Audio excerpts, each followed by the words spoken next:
Going for his third win in the Oaks, with his unlucky filly from the Wakeful, Tambor. She nearly fell, but can she make amends? Or will the Oaks go to an omen tip, like Wakeful Stakes runner-up, the aptly named Superb Lady? Today, we've got a whole racecourse full of them. Yes, 65,000 here on Derby Day, 90,000 plus on Cup Day, and they should get another 60,000 people here today. Already a lot here at the racecourse at Flemington. Why wouldn't you? It's a beautiful day, and the ladies come out to look their absolute best. And that means the four-legged and two-legged varieties as well. And as you can see, already settling in for another beautiful day at Flemington. And Lynn Talbot joins me. She'll be looking at the, fashions.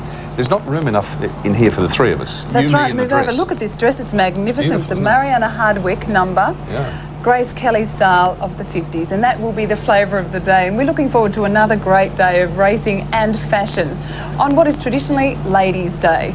And Cup Day saw some fantastic lineup of fashion, from the downright silly to the utmost in sophistication. And these, along with the second day of the Crown Fashions on the Field competition, kept our fashion judges and fashion spotters very busy.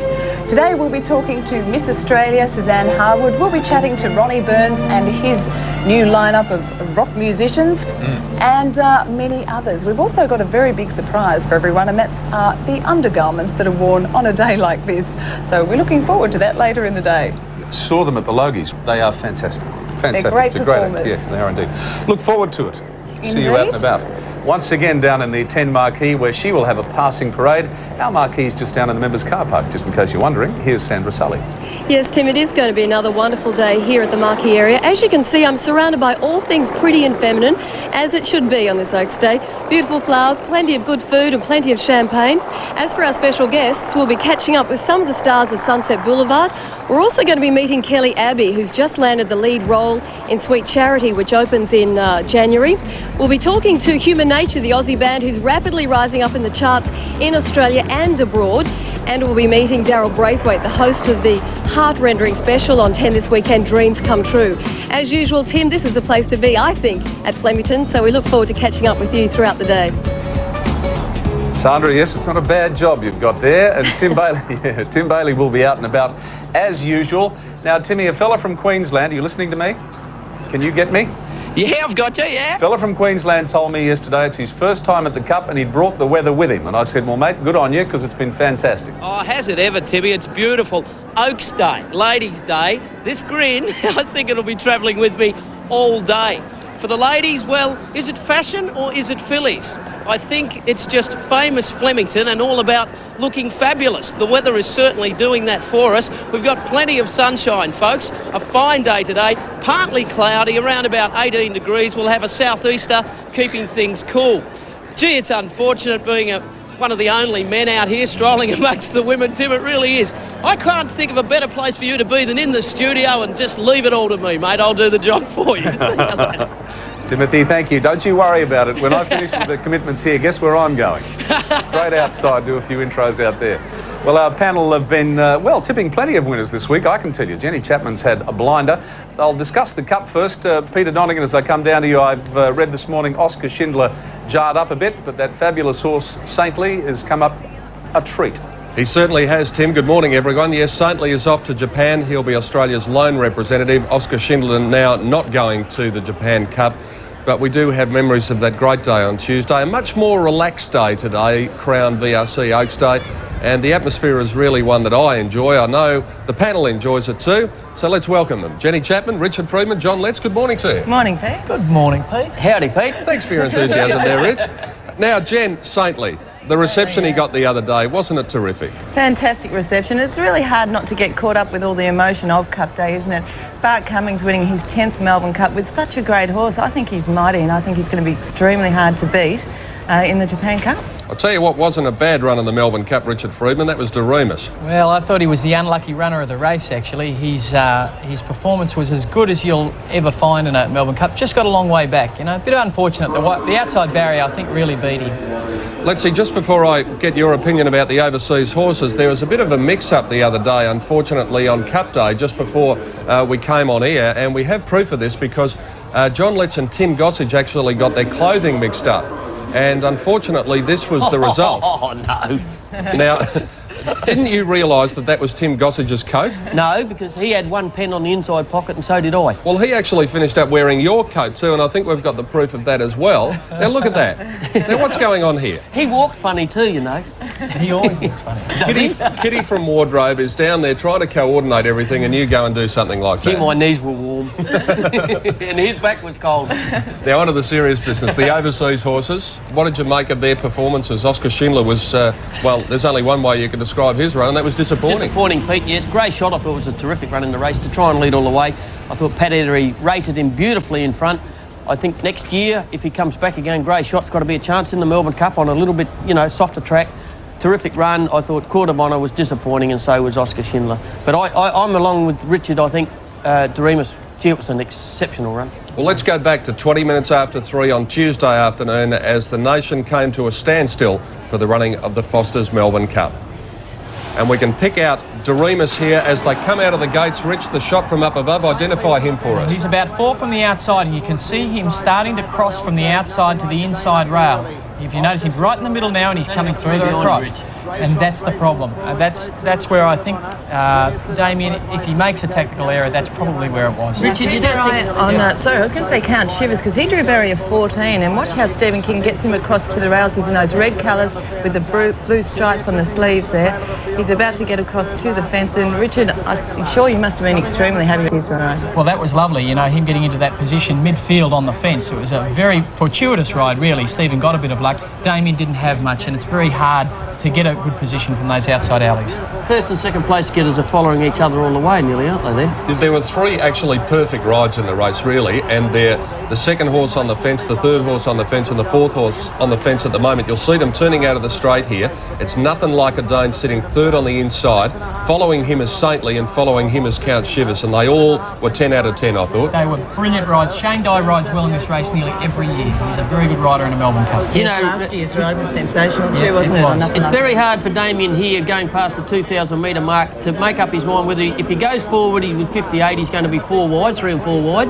If he stays back there, he's got a big job to do and hope for a lot of luck, didn't he? And here is the problem.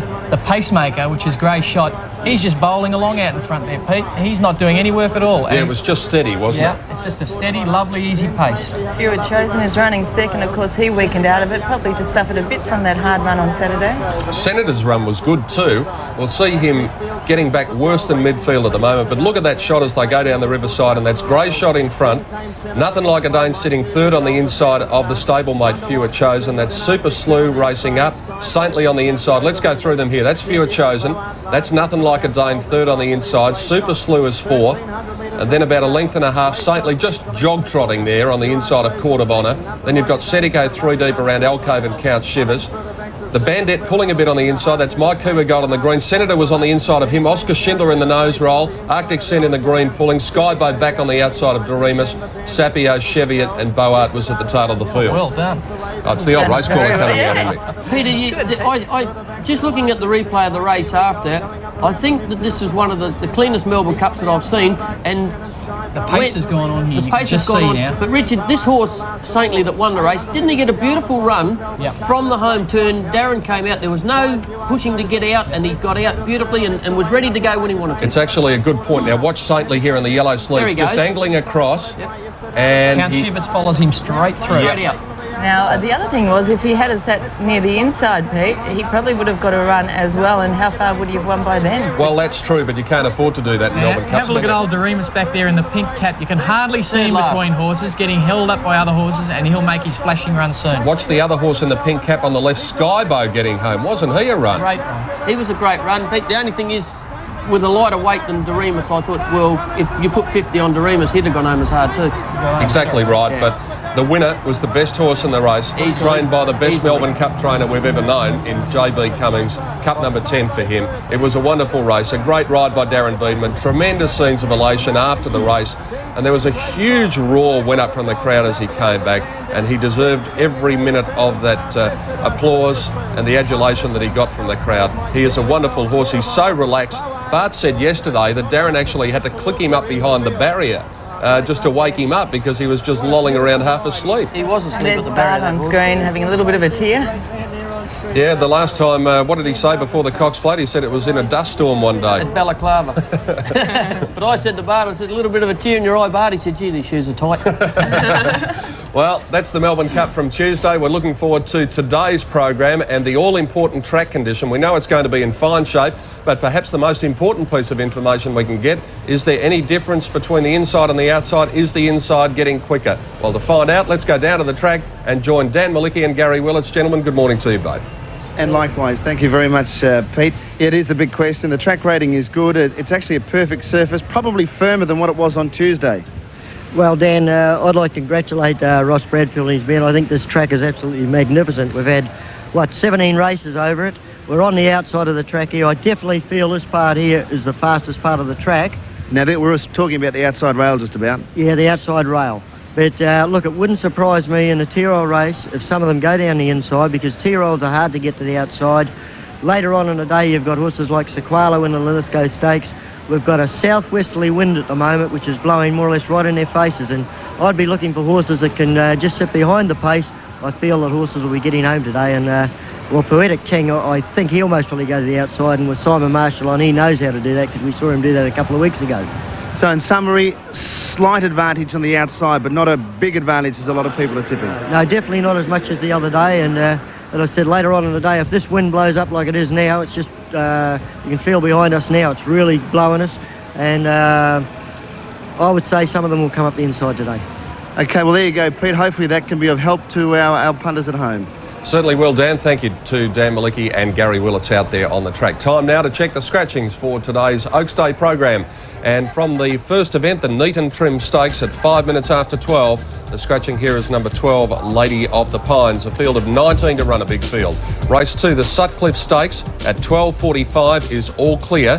The third event, the Cadbury Roses Stakes at 1:25, withdraws a 3 Bright Light, 6 Zumbido, 7 Classical Miss and 14 Horsefrau. Race 4, and this event, time to start at 5 minutes after 2, the Maya Plate. All the greys in this race. Number 4 Man Rebo comes out, along with 18 Passabel and 19 Prince Alert, 4, 18 and 19. The fifth event is the big one, the Crown VRC Oaks at 2:45, and the scratching is number 14, and that is Judith Louise. Race 6, the Moet and Chandon Stakes at 3:25, and there are no scratchings, a field of 11. Race 7 is the Network 10 Linlithgow Stakes over 1,200 metres at 4:05, takeout number 6 Madison Point. And from the final event on the card, the Red Rooster Country Cup at 4:45, the scratchings are 12 Invictane, number 19 Ancient Ritual and number 21 in Straight Star. So there you have the scratchings for the program today. As I said, getting off to a start at 5 minutes after 12 with the Neat and Trim Stakes for the babies. But the big one is the Oaks, and we'll be back to discuss that after this break.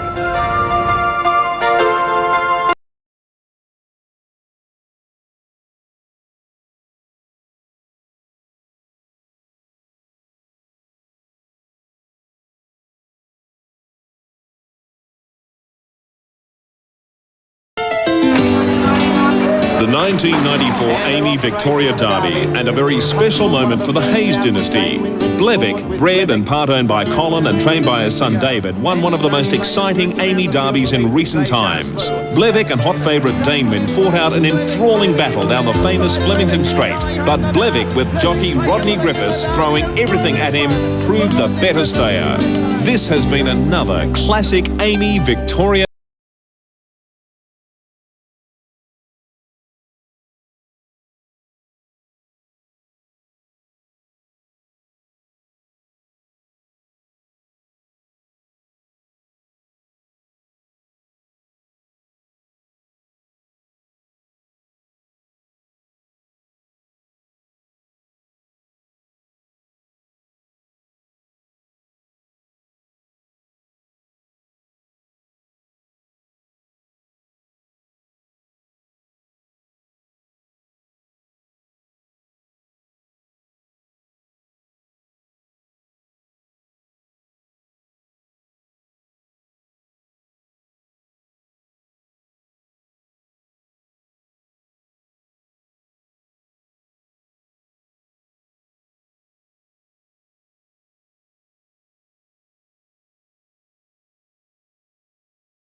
Bartholomew Cummings here at Flemington last Tuesday.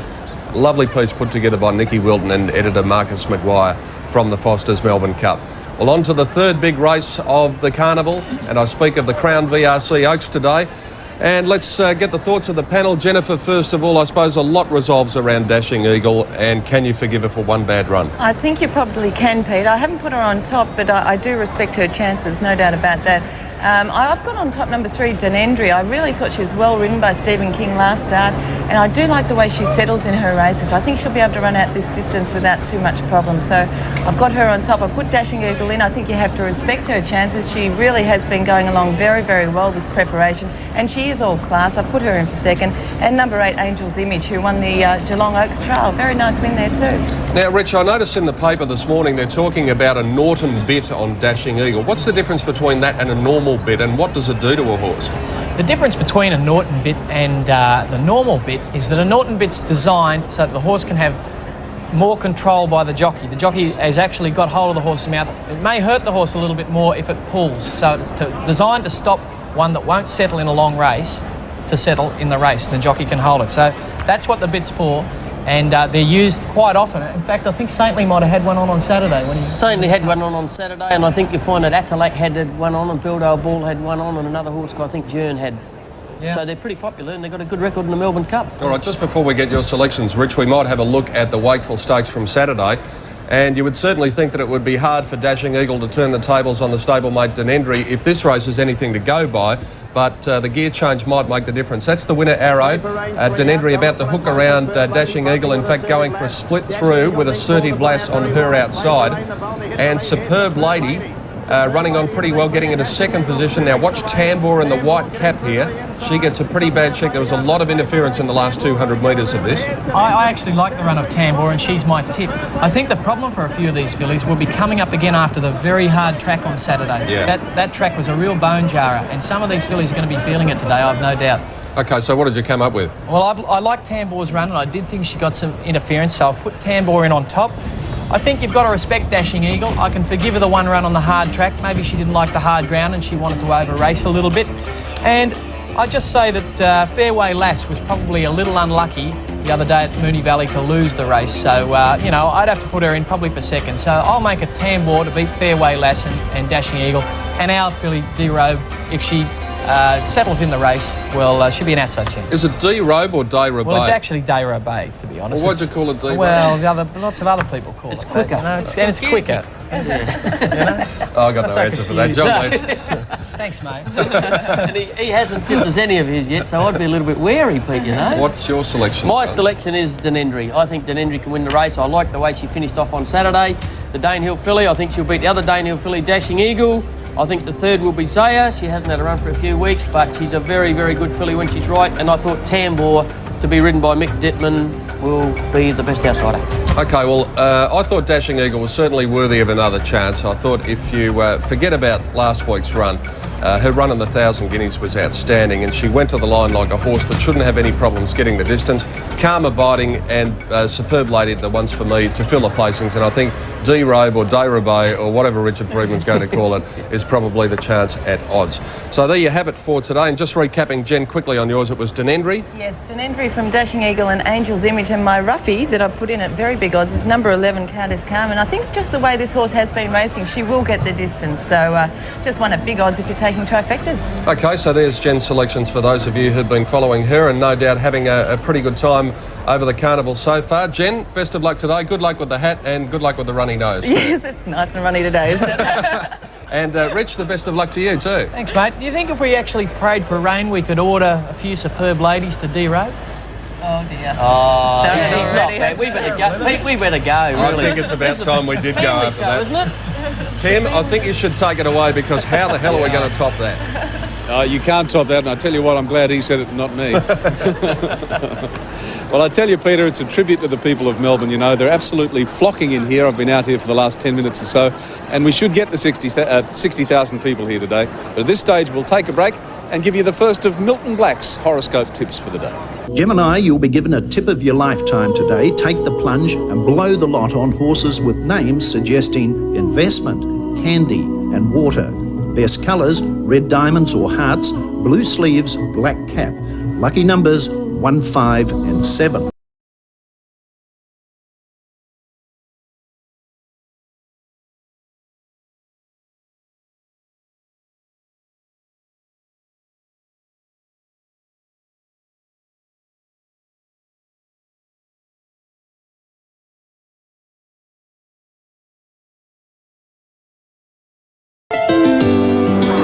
A classic race for champion 3-year-olds. That's what the Amy Victoria Derby is all about. And in 1995, what a classic we had.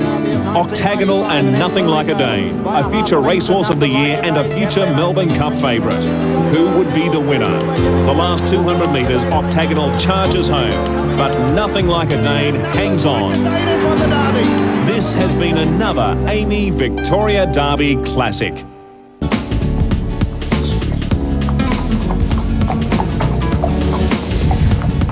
Welcome back to Flemington, and there I was waxing lyrical about all the people coming in on Oaks Day, and you couldn't really see them, but now you can, behind me, and a crowd.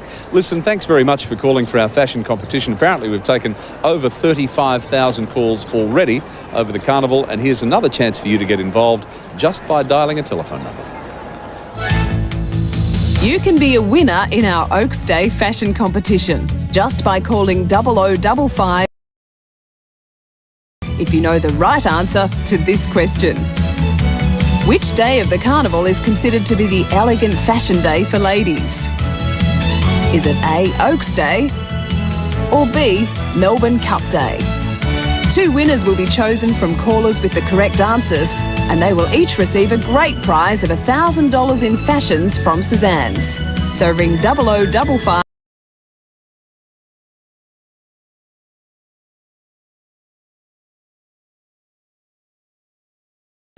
Yes, there'll be 2 of them, and all the best to all of you. You know, in Australia, we are very rightly proud of the international reputation of our jockeys, and one man in particular is really responsible for all of that. And these days, quite rightly, he's regarded as the old man of the turf. When a discussion surrounds Australia's legends of the saddle, this man walks just a little bit taller than the others. Oh, someone said that the other day. When was I thought I was going to become a jockey? I said, when I was born. I was never going to be anything else, really. The brother before me was a jockey, successful jockey. He rode around Wagga and up around the country, you know. His real name is Arthur Breasley, but everyone knows him as Scobie. Well, when I was a young boy going to school, there was a great trainer in Melbourne here named James Scobie, and he was winning all the derbies, and Melbourne Cups and so on. And a friend of my father had trotters. His friend was always around at the stable, and he, for some reason, he nicknamed me Scobie because James Scobie was winning all these big races. And I had it going to school, and it stuck to me ever since.